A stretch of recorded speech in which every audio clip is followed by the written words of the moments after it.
It's your boy, you know who.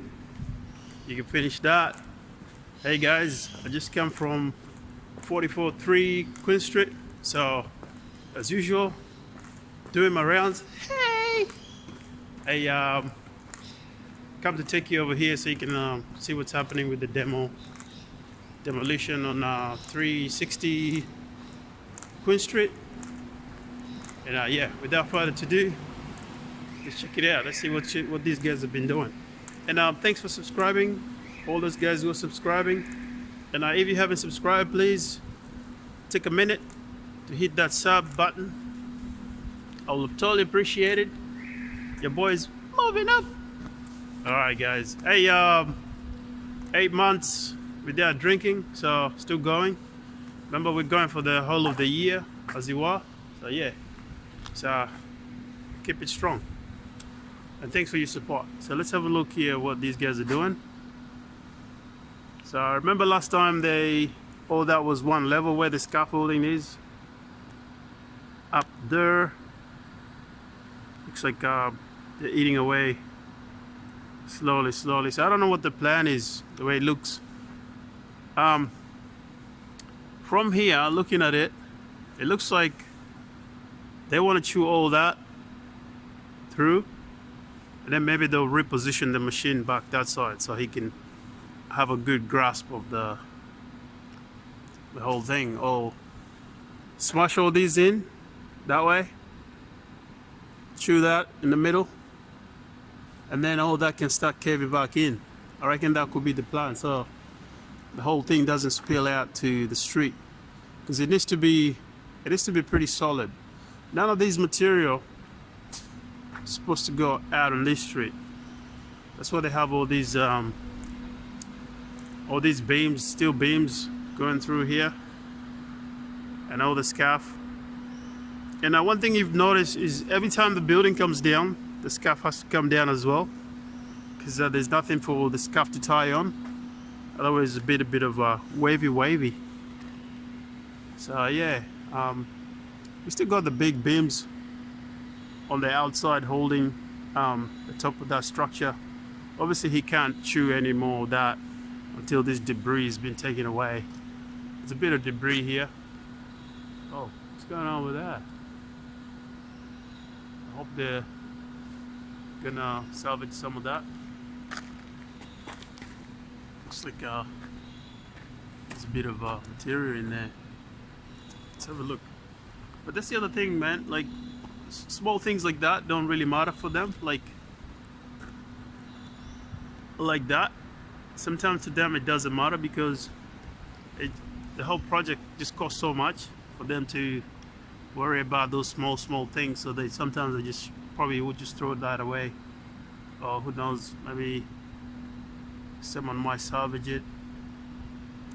You never know. There's people who do salvage stuff and sell it. That's their job.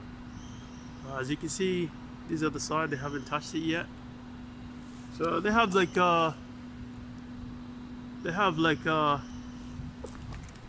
outside hoist on the outside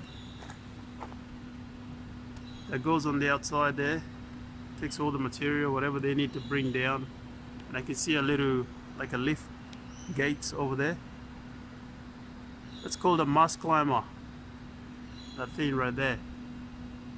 Mast climbers, normally they use, if you don't want to put the crane on a building, you can put this. If you want to work on the outside facade, they use that to access the building. Let's say a typical building, let's say that building like that, you want to change glass or you want to repaint, you can use that machine, the mast climber, to do that. Obviously guys, you can see what they've been doing. They're moving pretty well over here. And yeah, we'll just keep coming and having a look of how much they're demolitioning over here. So he might have a spotter when he's doing his demo where he can't see.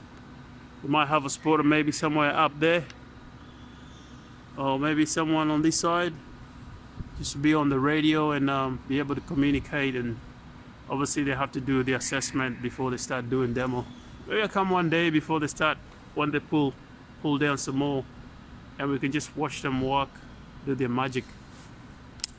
And that's the other thing, guys, for an untrained eye.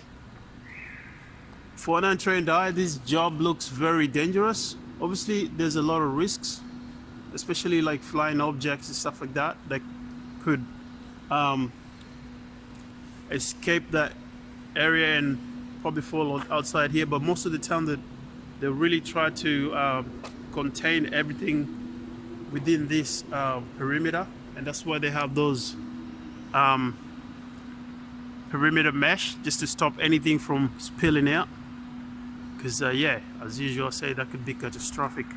And being in the city, they have to keep the dust to the minimum or no dust at all. That's why they got these jets spilling water. Pss, pss, pss. But yeah, looks like it rained. I don't know. Maybe it's just dew. So, all right, guys, that's all we can see for now. They're moving on pretty slow still. Obviously, there's a lot of debris. It's probably pulling down more than they're taking out. So we don't know what the plan is. Maybe they will get a mobile crane, or they'll bring buckets in here and they can fill them up. We don't know. All right, guys, I'll take you to the other side of the street so you can see what's happening on the other end. This is what I was talking about, how they have all this contained. You can see they have to give that support just in case that gives way. But with these slims here, they would have slide them back into the building, and then they would have props or anchor bolts to anchor that back down, so you can pull that weight of that scarf, because there's nothing holding that apart from those slims. So they would have had to bolt them, and then the roof of the building is actually pushing them down to keep them to keep it to hold that, to counter for that weight up top. Or the other method they could use is drill through the slab and anchor it back down. It's the same system that we use when we put the screens up, kind of the same mechanism. So I thought I'd show you that pretty quick. And yeah, so all this is gonna be gone. Check that out. You got air conditioning there, another air conditioning unit. So if you want to come find yourself a bargain, you can come talk to these guys. There's a sliding door. All right, pow pow, take it easy. Don't forget to subscribe, share, like. Mamba's been here. Mamba's outer, and I'll see you. Ta-da!